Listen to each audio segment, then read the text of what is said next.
In the United States, presidents are not elected by a popular vote. Instead, presidents are elected by something called the Electoral College.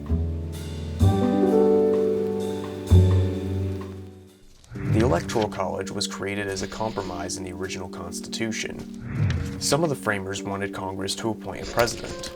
Those opposed to this, however, saw this as going against the checks and balances in government. Despite the framers' disagreements, the Electoral College was decided as a compromise. The Electoral College has gone through several changes through the life of the United States. However, in this video, we will explain how the Electoral College works in the United States today. The President of the United States is chosen by electors from every state and the District of Columbia. The number of electors each state gets is based on the amount of congressional representation they have. Washington, D.C., however, is an exception to this, because the amount of votes that D.C. gets is based on the state with the smallest number of electoral votes, which is currently 3. In a presidential election, each state and the District of Columbia hold individual elections that instead of people voting for the president directly, they vote on who they want their state's electors to vote for. 48 out of 50 states and D.C. are winner-take-all.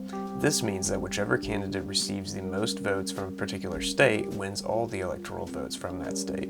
For example, in 2020, Joe Biden won 5.2 million votes in Texas, but Donald Trump won 5.8 million votes in that state, which meant that Donald Trump won all 38 electoral votes in Texas. On the other hand, Nebraska and Maine distribute their electoral votes via their congressional districts. In 2020, Joe Biden won 1 electoral vote for Nebraska because he won the most votes in Nebraska's 2nd congressional district, giving Trump only 4 out of 5 electoral votes from that state. On the other hand, Trump won a single electoral vote from Maine because he won the most votes from Maine's 2nd congressional district. There are a total of 538 electors. A presidential candidate needs at least 270 electoral votes to win. Though typically Americans know who the next president is going to be in November, the president is not officially elected into office until the Electoral College meets in December.